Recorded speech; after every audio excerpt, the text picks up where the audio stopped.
2 दिवसापूर्वी एका महिलेने आमचे नगरसेवक मोहन उगले, शिवसेनेचे पदाधिकारी सुद्धा आहेत ते, त्यांच्यावरती विनयभंगाचा गुन्हा दाखल केलेला आहे. आता हा गुन्हा दाखल होताना पोलीस प्रशासनाने सुद्धा महिला आली, इमिजिएट गुन्हा दाखल केला, कुठली शहानिशा केली नाही. आणि हा जो विनयभंगाचा गुन्हा दाखल केला आहे, हे ज्या महिलांनी केला आहे ती महिला मोहन उगलेंना कधी भेटली नाही, कधी ऑफिसमध्ये आली नाही, रस्त्यावर कुठे भेटली नाही. मग असं असताना तिचा विनयभंग झाला कुठे?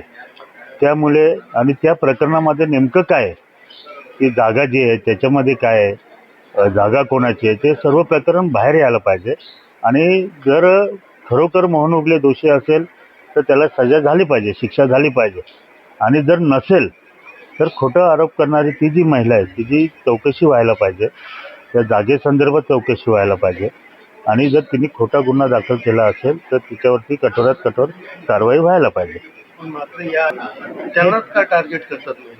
काय त्यांचं आता वैयक्तिक काय वाद असेल तर विनाकारण जर ते सॉफ्ट टार्गेट करत असतील तर अशाने हे गुन्हे सारखे सारखे वाढत जातील ना. आणि मग ठीक आहे, आता नगरसेवकावर केला, काय होत नाही, अजून कोणावर करा, अशा पद्धतीने ते फोफावत जाईल. मग अशी परिस्थिती येईल कधी की कल्याणच्या बऱ्याचशा म्हणजे तुम्हाला कोणी पटत नाही, तुम्हाला कोणी आवडत नाही, तुमची असूया निर्माण झाली एखाद्या व्यक्तीविरुद्ध, तर तुम्हाला एक सॉफ्ट टार्गेट भेटेल, पोलीस स्टेशनला जायचं आणि विनयभंगाचा गुन्हा दाखल करायचा.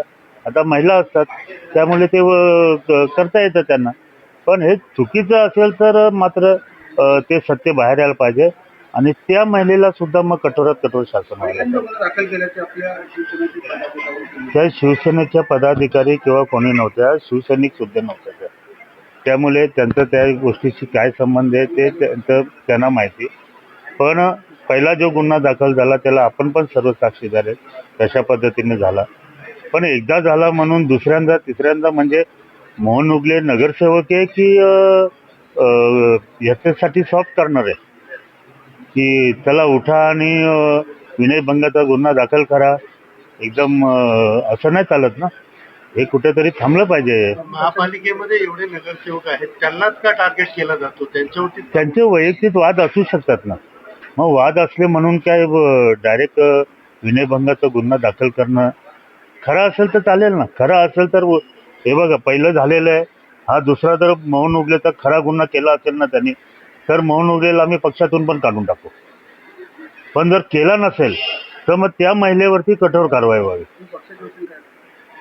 कोणावर? तुमची भूमिका काय आहे? बघा, आता उद्या मी माननीय उपमुख्यमंत्र्यांची भेट घेतो, संध्याकाळी मी अधिवेशनाला जातो. उद्या त्यांची भेट घेणार आहे, त्यांच्या कानावर टाकणार आहे आणि हे असं सारखं प्रकार का होतात याची कुठेतरी सखोल चौकशी करा, याची मागणी करणार आहे. हे बघ, गरज पडली तर आता पोलीस प्रशासनाने हे का केलंय, एवढ्या इमिजिएट कधी होत नाही. सामान्य नागरिक गेला तर त्याला 10 दिवस फिरवत ठेवतात आणि ह्या महिलेची गेली आणि लगेच तक्रार घेतली. हे सत्य शोधायला लागेल ना, ते बाहेर काढणार आम्ही. जर याच्यात नाही जमलं तर मग अधिवेशन चालू होतं उद्यापासून.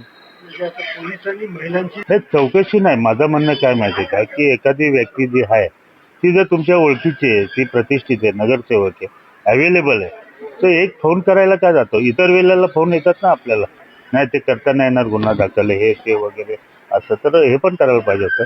ठीक आहे, मोहन उगलेला नको, संबंधित आमच्या संघटनेच्या कुठल्याही पदाधिकाऱ्याला करायला पाहिजे. बा तुमच्या नगरसेवकाविरुद्ध कंप्लेंट आलेली आहे असे असे, आम्ही इमिजिएट त्याला घेऊन गेलो असतो ना पोलीस स्टेशनला. आणि जर तो दोषी असता तर तिथंच ठेवून आलो असतो त्याला. पण ते कुठेतरी त्याचा समन्वय साधला पाहिजे ना.